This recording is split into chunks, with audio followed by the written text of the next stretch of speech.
Good morning, students. In the previous lectures, पाठीमागच्या तासांमध्ये आपण बऱ्याच टर्म्स, बरीचशी एक्सप्रेशन सांगितलीत. त्याच्यामध्ये फक्त मी आता तोंडी उल्लेख करतो. Angular displacement, definition, formula, unit, dimensions. Angular velocity, definition, formula, unit, dimension. Angular acceleration, formula, definition, unit, dimensions. त्याच्यानंतर relation between linear velocity and angular velocity, V बरोबर R omega. Relation between linear acceleration, angular acceleration, A बरोबर R alpha. त्याच्यानंतर आपण velocity of vehicle along the horizontal circular track, V बरोबर square root of mu R G या पद्धतीचा एक formula derive केला. त्याच्यानंतर वेल ऑफ डेथ, मौत का कुआ ज्याला आपण हिंदीमध्ये म्हणतो, त्या वेल ऑफ डेथमध्ये व्हर्टिकल वॉलवरती जर व्हेइकल फिरत असेल, हॉरिझॉन्टल सर्कलमध्ये, तर त्याचं मिनिमम स्पीड, की ज्या मिनिमम स्पीडनं vehicle can continue to revolve in this horizontal circle, त्याचाही फॉर्म्युला डिराईव्ह केला. V is equal to root of R G upon mu, अशा पद्धतीचे एक्सप्रेशन्स. त्याच्यानंतर मग बँकिंग ऑफ रोड म्हणजे काय, त्याची गरज काय, आणि त्याच्यामध्ये असणारे वेगवेगळे फॉर्म्युले, विदाउट फ्रिक्शन आणि विथ फ्रिक्शन, अशा वेगवेगळ्या कंडिशन्स त्याच्यामध्ये आपण पाहिलेले आहेत. इथंपर्यंतचा टॉपिक आपण कव्हर केलेला आहे. आता आपण पुढे जाणार आहोत. 11वीच्या फिजिक्समध्ये आपण एक भाग शिकलेला आहात, तोच आता 12वीला परत रिपीट होतोय. तो म्हणजे आहे कोनिकल पेंड्युलम. जो 11वीत शिकलेला आहात तोच 12वीला आहे तसा भाग आहे. त्याच्यामध्ये काही बदल नाही. त्यामुळे 11वीच्या नोट्स सुद्धा तुम्ही पाहू शकता. तरी आपण यावर्षी 12वीच्या सिलेबसमध्ये परत नोट्स प्रोव्हाइड करतोयच, पण आपण 11वीचा रेफरन्स घेऊ शकता. तर आपल्याला आज सांगायचं आहे कोनिकल पेंड्युलम म्हणजे काय आणि त्याच्यासाठी असणारा पिरियडचा फॉर्म्युला आपल्याला या ठिकाणी मांडायचा आहे. तर आपल्याला पहिल्यांदा माहिती आहे, ही जी अरेंजमेंट आता दाखवतोय ही अरेंजमेंट असेल सिंपल पेंड्युलमची. This is a simple pendulum. A small heavy sphere or metal bob is attached to the string and this string is supported or suspended from the rigid support. If this pendulum is displaced from its equilibrium, इथून त्याला इथं displace केला आणि सोडून दिला तर it will oscillate about it's equilibrium and this is called oscillatory motion. In this topic we do not have to explain this oscillatory motion. This oscillatory motion can be explained in the next topic which is oscillation. आपण oscillatory मोशनचा विचार इथं करणार नाहीये. हा पेंड्युलमचा sphere जर horizontal सर्कलमध्ये फिरत असेल, पेंड्युलम जर हॉरिझॉन्टल सर्कलमध्ये फिरत असेल तर त्याचा स्ट्रिंग हा या पद्धतीने तुम्हाला दिसेल. आणि ही जी अरेंजमेंट दिसणार आहे याला म्हणणार आहोत आपण कोनिकल पेंड्युलम. आणि म्हणून आता कोनिकल पेंड्युलम साठी मी डायग्राम पुढे दाखवतोय ती अशी असेल. रिजिड सपोर्ट, ही असेल कोनिकल पेंड्युलमची व्हर्टिकल हाईट. सर्कलमध्ये कोनिकल पेंड्युलम फिरणार आहे ते हॉरिझॉन्टल सर्कल इथे दाखवतोय. या ठिकाणी स्ट्रिंगची लेंथ दोन्ही बाजूने दाखवू आपण. लेंथ ऑफ स्ट्रिंग हा या पद्धतीचा आकार तयार होतोय. This is a metal sphere at any position say B. This center C of the circle. This is the radius. Radius असेल height of the pendulum. L is the length of string. And when this string, आता याची definition सांगताना आपण सांगणार पहा. Yes, this is first of all simple pendulum. So definition मी मांडतो इकडं. Simple pendulum whose bob moves किंवा performs uniform circular motion. UCM perform करणार, याचा स्पीड कॉन्स्टंट असेल. Uniform circular motion in horizontal plane मध्ये तो परफॉर्म करणार आहे. अँड म्हणजे बॉबची मोशन हॉरिझॉन्टल प्लेन मध्ये सर्क्युलर मोशन असेल. अँड स्ट्रिंग कुठं मूव्ह होणार आहे, string moves along the surface of rigid cone, surface of rigid cone with vertical axis. ज्या कोनचा ॲक्सिस वर्टिकल असेल अशा कोनच्या सरफेस वरती स्ट्रिंग मूव्ह होणार आहे आणि बॉब हा हॉरिझॉन्टल सर्कल मध्ये. अशा पद्धतीची जी अरेंजमेंट असेल याला कोनिकल पेंड्युलम म्हटलं जातं. तर पहा व्याख्या, simple pendulum whose bob performs UCM in horizontal plane and string moves along the surface of rigid cone with vertical axis is called as the conical pendulum. या पद्धतीने डेफिनेशन असेल, डेफिनेशन आपल्या लक्षात ठेवायची आहे. त्याच्यानंतर ही एक्सप्रेशन आपण मांडणार आहोत पिरियडसाठीचं. पिरियडचा फॉर्म्युला आपल्याला तयार करायचा आहे. आपल्याला माहिती ऑलरेडी आपण पिरियड फ्रिक्वेन्सी डेफिनेशन सांगितलेले आहेत. इथं ऑब्जेक्ट सर्क्युलर मोशन मध्ये याचा अर्थ त्याची पिरियडची व्याख्या आपण सांगणार आहोत. Time taken by the object to complete one revolution याला आपण पिरियड म्हणणार आहोत. तर हा पिरियड कोनिकल पेंड्युलमचा काय असेल त्याचं एक्सप्रेशन मांडणार आहोत. त्यासाठी आता पुढे जातोय. Let us consider A conical pendulum or the Bob of mass m. It is suspended from the string of length L. It revolves in a horizontal circle of radius R with the speed say v. The speed कसं असेल अर्थातच tangential असेल. तर या स्पीडने तो फिरणार आहे. त्याच्यानंतर when the bob moves in a circle, the string or length of string makes an angle theta with the vertical. ज्या पेंड्युलम सर्कल मध्ये फिरत असेल, बॉब सर्कल मध्ये फिरत असेल, त्या स्ट्रिंग हा या पद्धतीने कोनिकल शेप मध्ये फिरणार आहे आणि त्या स्ट्रिंगच्या लेंथनं वर्टिकल केलेला अँगल थीटा असेल. या काही क्वांटिटीज घेतले. Suppose this pendulum or this bob moves in a horizontal circle at any position say B. आपण याला A म्हटलंय. at position B. at B. कुठल्या पोझिशन बी? बी ही पोझिशन सर्कलवर कुठे असेल? at any position B the forces acting on the pendulum, वेगळे forces act होणार आहेत. त्यातला पहिला फोर्स असेल ॲज युजल नेहमीप्रमाणे weight of the pendulum, weight mg which acts vertically downward. हा पहिला फोर्स असेल. दुसरा असेल the force due to tension in the string. दोऱ्यावरती ताण असणार आहे. दोऱ्यावरती असणारं जे टेन्शन आहे त्या टेन्शनमुळे असणारा फोर्स त्याला आपण T0 असं नाव देतो. इथं हा force of surface tension force of tension म्हटलं जाईल. The force due to tension in the string. This tension acts along the string and which is directed towards the point of suspension. In this way, there are the two forces. Now, this tension T0 can be resolved into two components. One is the horizontal and another is the vertical. आता हा जर angle theta असेल तर इथला angle सुद्धा theta राहतो आणि म्हणून थीटाच्या साईडचा कॉम्पोनंट इकडे असेल T0 cos थीटा आणि हॉरिझॉन्टल कॉम्पोनंट असेल T0 sin theta. या t चे दोन कंपोनेंट्स असतील T0 cos theta, T0 sin theta. So this T0 can be resolved into two components. One T0 cos theta. कसा असेल हा? vertically upward. आणि second one T0 sin theta. And this is in horizontal direction. And it is directed towards the center of circle. So these are the two forces. Now there are actually three forces. As T is resolved into components, there are three forces: T0 cos theta, mg, and T0 sin theta. From figure we can say that this vertical upward and vertical downward forces balances each other. It means that T0 cos theta is equal to mg. This vertical component balances the weight of pendulum. Then this third force cannot be balanced by any real force. Here actually the centrifugal force, but this T0 is a real force and it is unbalanced, and therefore it provides the necessary centripetal force as it is directed along the radius towards the center, and therefore mv square upon r. This is the second relation. This horizontal component also balances the centrifugal force if there is. तर या ठिकाणी दोन equations मांडली आपण. T0 cos theta equal to mg and T0 sin theta equal to centripetal force, that is mv square upon r.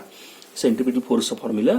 आता equation 1 आणि 2, या equation 2 ला इक्वेशन 1 न भागलं, dividing equation 1 by equation 2 we get two equation आहे T0 sine theta, one equation आहे T0 cos theta, दोनला डाव्या बाजूने LHS upon LHS, and here mv square upon r divided by mg. Here T0 cancels, m cancels, and therefore here on RHS there will be v square upon rg. This centrifugal force can be written in terms of mr omega square also. So as here m gets cancelled. आपण इथं मुद्दाम formula दोन्ही लिहितोय. आपल्याला linear speed काढता येते, angular speed. आता जर पिरियड काढायचं असेल तर आपण ओमेगा एक्सप्रेशन म्हणजे सेंट्रिपिटल फोर्सचा formula omega mr omega square घेतोय instead of mv square upon r. मग फॉर्म्युला राहील पहा इथं sine theta upon cos theta is equal to r omega square upon g. आणि म्हणून याच्यावरून ओमेगा स्क्वेअर बरोबर हा ओमेगा स्क्वेअर g वरती जातो, r खाली जातो, g sine theta divided by R cos theta अशा पद्धतीचा फॉर्म्युला इथे मिळेल. नाव ओमेगा स्क्वेअर बरोबर G sine theta upon R. आता फिगर वरून हा जो ट्रायंगल आपल्या समोर दिसेल, triangle A B C right angle triangle आहे. या राईट अँगल ट्रायंगल मध्ये साइन थिटा जर घेतला तर समोरची बाजू म्हणजे आर अपॉन एल राहतो आणि म्हणून आर ची किंमत एल कॉस थिटा राहते. आणि म्हणून here we have to substitute r is equal to L cos theta from the geometry of figure. R is equal to L sin theta. R is equal to L sin theta. So putting the value of r as L sin theta into this cos theta, sin theta cancels, and therefore g divided by L cos theta. This is the expression for omega square, and hence omega is equal to याचं root घेतलं omega बरोबर square root of g divided by L cos theta. अशा पद्धतीचा formula आपल्याला या ठिकाणी मिळेल. आणि आता हा जो फॉर्म्युला आहे हा फॉर्म्युला तुम्हाला ओमेगा म्हणजे अँग्युलर स्पीड देतो. This is expression for angular speed of the pendulum. Pendulum जे अँग्युलर स्पीडने फिरेल हा अँग्युलर स्पीड. आपल्याला माहिती आहे अँग्युलर स्पीड माहित असेल तर पिरियड काढता येतो. म्हणजे if t is the period of conical pendulum or period of revolution of this sphere or bob, then t is equal to 2 pi by omega. t चा फॉर्म्युला असेल 2 pi by omega. मग आता ओमेगाची value माहिती आहे, हा factor भागिले येणार आहे, भागिलेचा आपण उलटून लिहिणार आहोत. मग t बरोबर 2 pi रिव्हर्स मल्टिप्लाय करतोय L cos theta upon g. This is the expression for period of conical pendulum. Conical पेंड्युलमच्या पिरियडचा फॉर्म्युला झाला. या पद्धतीनं पिरियड ऑफ कोनिकल पेंड्युलमचा फॉर्म्युला राहील t is equal to point root L cos theta अपॉन g. Now from figure again परत एकदा ट्रायंगल ABC मध्ये जातोय आपण. ट्रायंगल ABC मध्ये जर कॉस थिटा घेतला तर कॉस थिटा म्हणजे लगतची बाजू, म्हणजे या कॉसची लगतची या थिटाचा कॉस घेतला तर ट्रायंगल मध्ये लगतची बाजू आहे, समोरची बाजू आहे आणि कर्न आहे. So adjacent side upon hypotenuse, so h upon L. Therefore L cos theta बरोबर h. आणि म्हणून पिरियडचा फॉर्म्युला राहतो t is equal to 2 pi into root h upon g. या पद्धतीचा आणखी एक फॉर्म्युला मिळेल.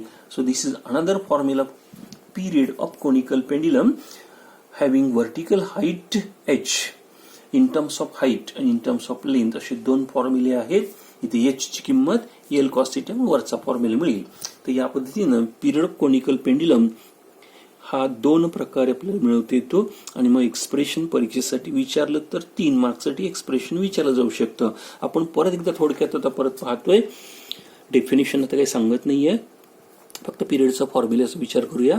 We have to consider conical pendulum in which bob has mass m, string has length L. This bob revolves in horizontal circle of radius r with the speed v, and when the string revolves in bob revolves in horizontal circle, the string of pendulum, that is length of pendulum, makes an angle theta with the vertical height. So theta is the angle of inclination between length and the vertical height. या पद्धतीने आपण data घेतलेला आहे। When this pendulum perform circular motion at any position B, different forces acting on the pendulum are, याच्यात वेगळे forces कुठले असतील तर पहिला फोर्स असेल वेट म्हणजे ग्रॅव्हिटेशनल फोर्स की जो नेहमी कसा ऍक्ट होतो vertically downward. Second one the force due to tension in the string, त्या दोऱ्यावरती असणारा जो ताण आहे त्याच्यामुळे तयार होणारा फोर्स त्याला नाव देतोय आपण T0।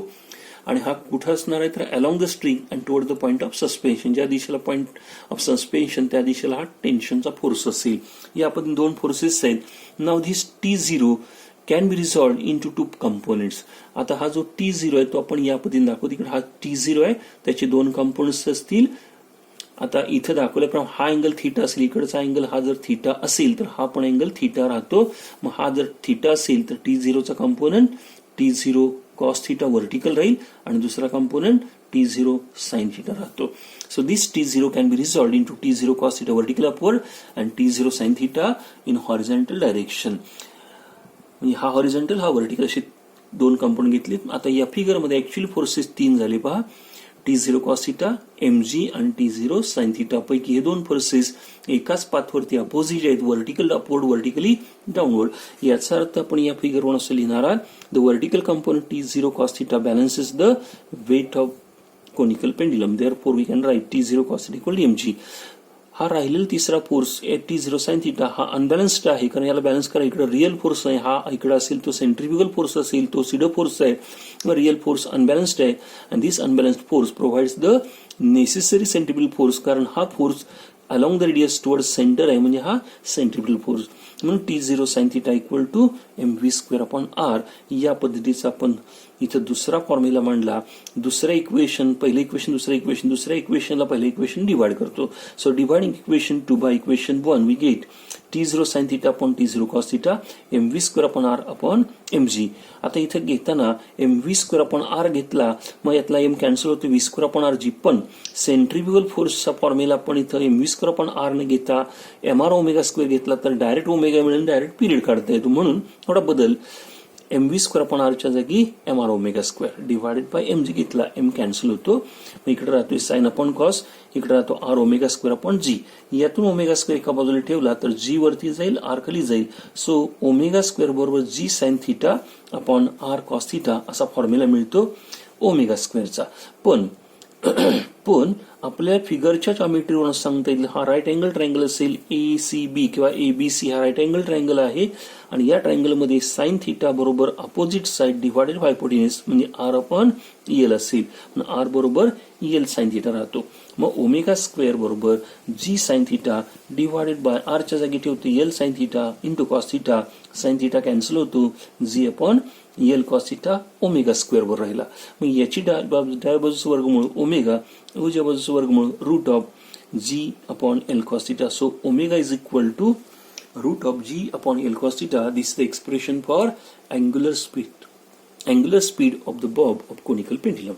Now, here if t is the period of conical pendulum, याचा period of revolution जर t असेल, time taken by the pendulum to complete one revolution, हा जर t असेल तर तो कसा काढणार, t बरोबर 2π/ω, की ज्या ठिकाणी ओमेगाची किंमत root of g/l cos theta, omega भागिले याचा अर्थ याचा रेसिप्रोकल इथला उलटा होणार आहे, म्हणून t is equal 2π into root of l cos theta upon g। This is the expression for period of conical pendulum.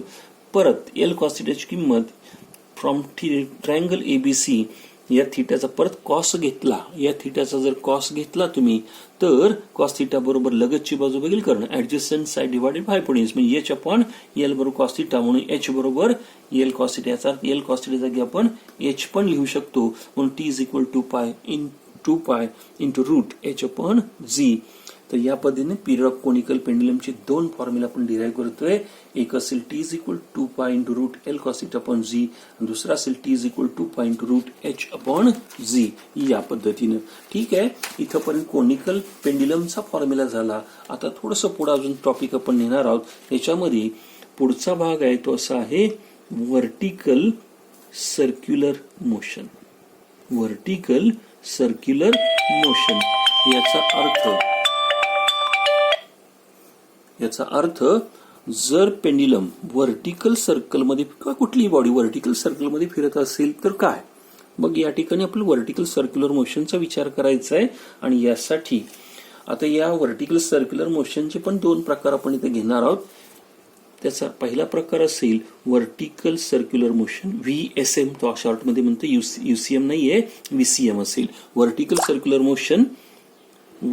Circular motion which is not control by gravity. याच्यावरती ग्रॅव्हिटीचा इफेक्ट नसेल. मग ग्रॅव्हिटीचा इफेक्ट नसेल तर एखादा आपण जर फॅन व्हर्टिकल म्हणजे आपल्या घरामध्ये असणारे टेबल फॅन जो असतो त्याची ब्लेड्स व्हर्टिकल सर्कलमध्ये फिरतात आणि सिलिंग फॅन असतो त्याची ब्लेड्स हॉरिझॉन्टल सर्कलमध्ये फिरतात. आपण जर टेबल फॅन घेतला आणि तो टेबल फॅन जर व्हर्टिकल प्लेनमध्ये फिरत असेल तर ती मोशन तिथं या मोशनमध्ये त्याचं स्पीड आपण कंट्रोल करू शकतो आणि हे स्पीड ग्रॅव्हिटीनुसार चेंज होणारं नसतं. म्हणजे अशा पद्धतीची मोशन घ्यायची आहे, नॉट कंट्रोल बाय ग्रॅव्हिटी. ग्रॅव्हिटीचा कंट्रोल याच्यावरती नाहीये, नॉट कंट्रोल बाय ग्रॅव्हिटी. याचा अर्थ इथं स्पीड कॉन्स्टंट असू शकतं, स्पीड कॉन्स्टंट असेल. याचा अर्थ UCM असेल, ही व्हर्टिकल सर्क्युलर मोशन UCM पण असेल. आणि मग UCM असेल, स्पीड कॉन्स्टंट असेल तर ऑब्जेक्टची कायनेटिक एनर्जी सुद्धा इथं कॉन्स्टंट राहील. अशा प्रकारचा एक प्रकार असेल vertical circular motion in which the speed is not control by the gravity. It means that speed is never constant. Speed is constant, and therefore such a motion is UCM in vertical plane, and in this case, kinetic energy is constant. Second one, the vertical circular motion, in which speed is controlled by. आता इथं speed वरती कशाचा effect असेल तर speed is controlled by only gravity. आता ही motion कोणत्या प्रकारची असेल? आपण एखादा ऑब्जेक्ट घेतला, ऑब्जेक्टचं एक दोऱ्याचं एक टोक ऑब्जेक्टला बांधलं, दुसरं टोक हातामध्ये धरून जर तो व्हर्टिकल सर्कलमध्ये फिरला तर मात्र त्या ऑब्जेक्टची मोशन ही मोशन अंडर ग्रॅव्हिटी राहते. So vertical circular motion in which the speed is control by gravity अशा पद्धतीची दुसरी मोशन असणार आहे. आणि या दुसऱ्या मोशनमध्ये मात्र तुमच्या असं लक्षात येईल की ज्या ऑब्जेक्ट व्हर्टिकल अपवर्ड जाईल त्या स्पीड कमी होणार आहे, कारण ग्रॅव्हिटीच्या अगेन्स्ट जातून वरून खाली येणार तेव्हा ग्रॅव्हिटी दिशेने तो स्पीड वाढत जाणार. याचा अर्थ इथं स्पीड कॉन्स्टंट राहत नाहीये, स्पीड चेंज होत राहत. आणि स्पीड जर चेंज होत असेल तर कायनेटिक एनर्जी आणि पोटेन्शियल एनर्जी दोन्ही चेंज होत असतात. आता कशा चेंज होतात, काय फॉर्म्युले असतील त्याचा विचार पुढे करतोय आपण. ऍक्च्युअली आपल्याला मोशन ही सांगायची आहे. So vertical circular motion in which the speed is control by gravity. And as it is controlled by gravity, the speed does not remain constant. Speed changes continuously, and as speed changes, kinetic energy changes, and kinetic energy changes, potential energy also changes. But there is a conservation of energy. एक energy दुसऱ्यामध्ये दुसरी energy पहिल्यामध्ये kinetic energy वाढायला लागली, potential energy कमी होईल, आणि kinetic energy कमी झाली, पोटेन्शियल एनर्जी वाढेल, so that the total energy will remain constant. तर इथं कॉन्झर्वेशन ऑफ एनर्जी सुद्धा सांगता येतं. बघू आता आपल्याला व्हर्टिकल सर्क्युलर मोशन घ्यायची आहे. आणि मग ही व्हर्टिकल सर्क्युलर मोशन विचारात घेताना we have to consider an object. इथं बघू आपण आता an object tied to the string and revolved in a vertical circle like this. हा व्हर्टिकल सर्कलमध्ये स्ट्रिंगच्या साहाय्याने फिरवला जातो. आणि when it revolves in vertical circle by means of string, the string is under tension. मग याचा अर्थ जर ऑब्जेक्ट आपण व्हर्टिकल सर्क्युलर मोशन घेतोय आणि ही अंडर ग्रॅव्हिटी घेतोय. आता ग्रॅव्हिटीचा इफेक्ट विचारात घ्यायचंय. मग अशी सांगितल्याप्रमाणे ऑब्जेक्ट जर खालून वर जाणार असेल तर ग्रॅव्हिटीच्या विरुद्ध जातो, स्पीड कमी होत जातो. वरून खाली येणार असेल तर ग्रॅव्हिटीच्या दिशेने येतो, स्पीड वाढत जातं. याचा अर्थ स्पीड कंटिन्युअसली चेंज होणार आहे.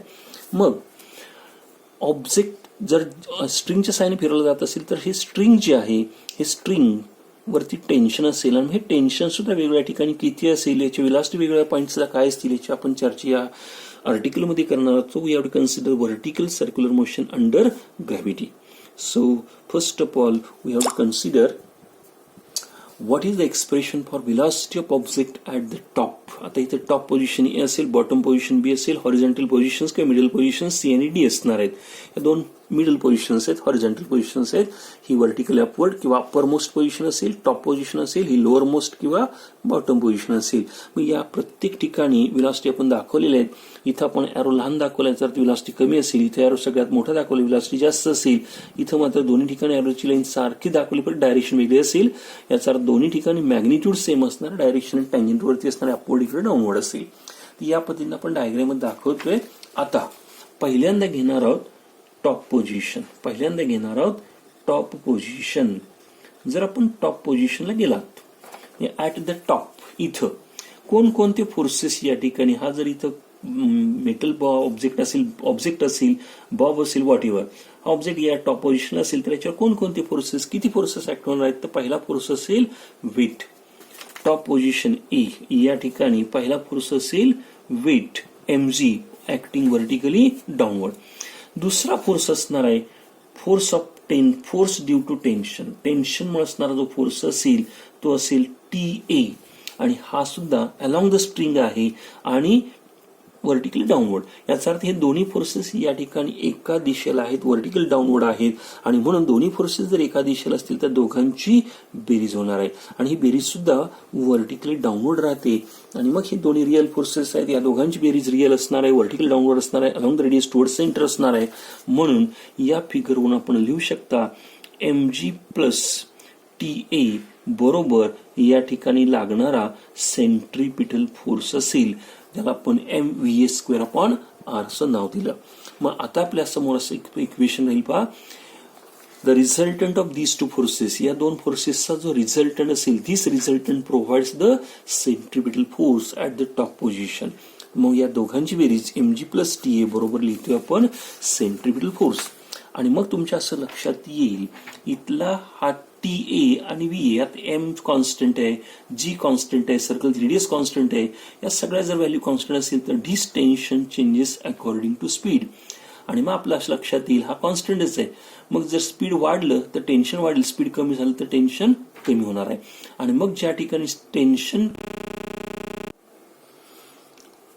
या रिलेशन आपल्या असं लक्षात येईल mg constant, m constant, r constant. याचा अर्थ टेन्शन डिपेंड्स ऑन स्पीड और स्पीड डिपेंड्स ऑन टेन्शन वगैरे. तर या ठिकाणी tension on the string depends on the speed. Speed can be change. म्हणजे जेव्हा स्पीड वाढेल तेव्हा टेन्शन वाढेल, स्पीड कमी होईल तेव्हा टेन्शन कमी होईल. आणि मग आपण असं म्हणू शकता जेव्हा स्पीड जेव्हा कमी असेल तेव्हा टेन्शन कमी असेल.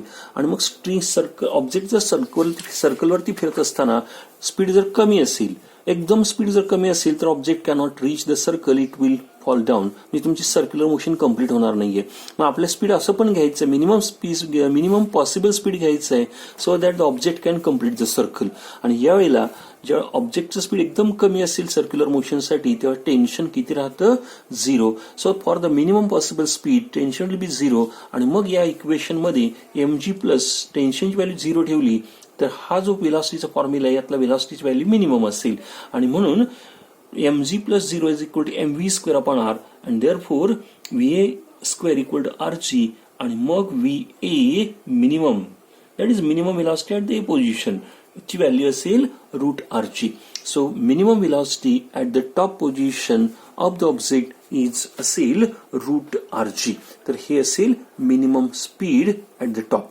तर या ठिकाणी आपण फक्त टॉप पोझिशनचं स्पीड सांगितलेलं आहे आणि हा फॉर्म्युला मात्र बऱ्याच ठिकाणी न्यूमरिकलमध्ये वापरला जाईल, पुढच्या आर्टिकल्समध्ये वापरला जाईल. म्हणून लक्षात ठेवायचं जर ऑब्जेक्ट व्हर्टिकल सर्कलमध्ये फिरत असेल तर त्या व्हर्टिकल सर्कलमध्ये त्याला राहण्यासाठी, ती मोशन कंटिन्यू करण्यासाठी, मोशन मेंटेन करण्यासाठी कमीत कमी स्पीड किती असेल तर √rg, where r is the radius of circle and g is the acceleration.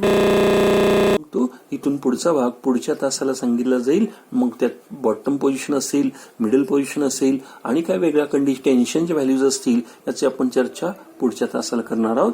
थांबतो. थँक्यू.